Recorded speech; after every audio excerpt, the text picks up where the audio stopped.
Saudara-saudari yang terkasih di dalam Tuhan Yesus Kristus, marilah kita berdoa sebelum membaca firman Tuhan Yesus dan merenungkannya.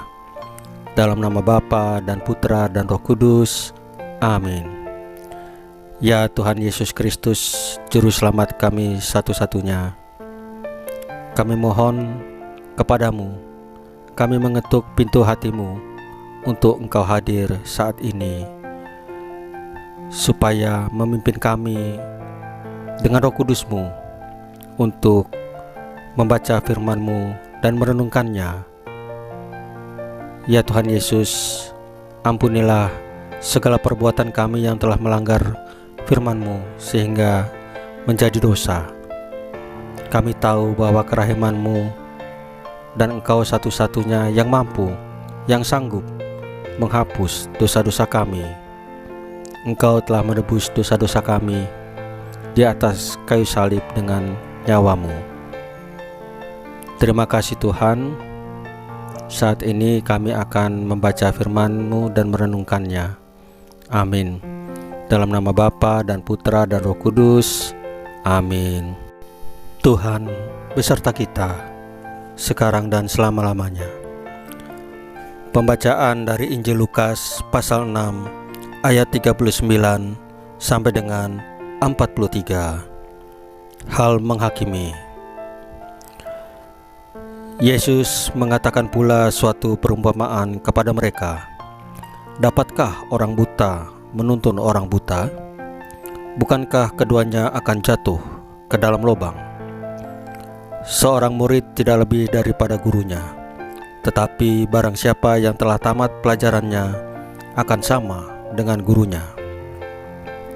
Mengapakah engkau melihat selumbar di dalam mata saudaramu, sedangkan balok di dalam matamu sendiri tidak engkau ketahui? Bagaimanakah engkau dapat berkata kepada saudaramu, "Saudara, biarlah aku mengeluarkan selumbar yang ada di dalam matamu," padahal balok yang ada di dalam matamu tidak engkau lihat? Hai orang munafik, keluarkanlah dahulu balok dari matamu, maka engkau akan melihat dengan jelas untuk mengeluarkan selumbar itu dari mata saudaramu. Demikianlah sabda Tuhan. Terpujilah Kristus. Saudara-saudari yang terkasih di dalam Tuhan Yesus, Tuhan Yesus selalu mengajarkan dengan sebuah perumpamaan, karena Dia tahu bahwa dengan perumpamaan manusia lebih mudah untuk mengerti. Seperti pada Injil Lukas kali ini, Tuhan Yesus bertanya, apakah seorang buta bisa menuntun seorang buta yang lain? Pasti akan masuk ke dalam dosa, ke dalam lubang. Oleh sebab itu, saudara-saudari kita yang hidup di dunia ini, lebih baik mencontoh orang yang benar.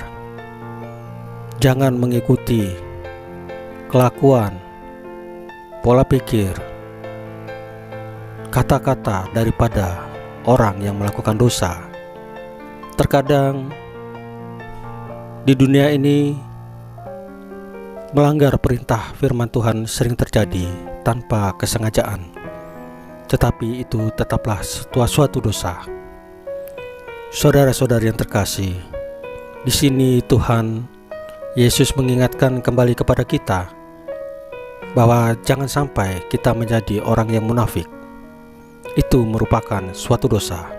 Jangan pernah kita menghakimi seseorang, karena belum tentu kita pun bersih. Saudara-saudari, Tuhan Yesus pun mengingatkan kepada kita, mengajarkan kepada kita agar kita bisa mengintrospeksi diri kita, melihat luar dan dalam seperti apa diri kita. Maka seandainya kita sudah bisa mengintrospeksi apa yang baik dan apa yang tidak boleh kita lakukan karena melanggar firman Tuhan, pasti Tuhan Yesus menjadikan kita seorang yang sempurna.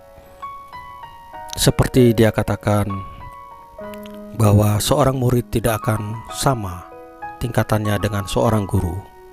Disinilah Tuhan Yesus mengajarkan kepada kita bahwa Tuhan Yesus adalah guru, dan Dia mengajarkan kepada kita bagaimana melaksanakan perintah daripada Allah Bapa di surga untuk mencapai keselamatan.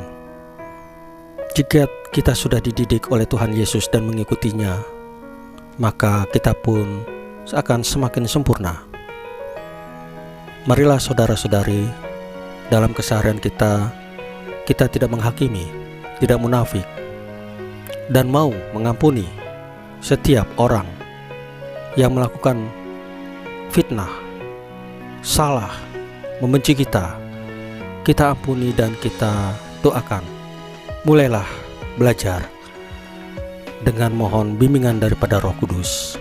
Saudara-saudari, apabila dalam pergaulan sehari-hari kita ada di dalam satu kelompok orang yang mulai bercerita yang tidak pada keadaan sebenarnya atau tidak sesuai fakta, mintalah di dalam hati kita berdoa, "Ya Roh Kudus, kuatkan saya agar saya tidak menghakimi. Ya Roh Kudus, saya percaya Engkau pimpin saya tidak pada golongan ini.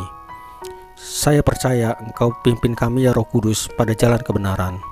Selalu berdoa di dalam hati kita, dalam keseharian kita, saudara-saudari. Tuhan pasti mendengarnya. Tuhan Yesus itu baik.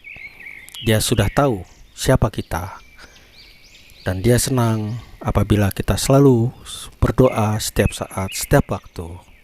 Saudara-saudari, demikianlah renungan dan bacaan firman kali ini.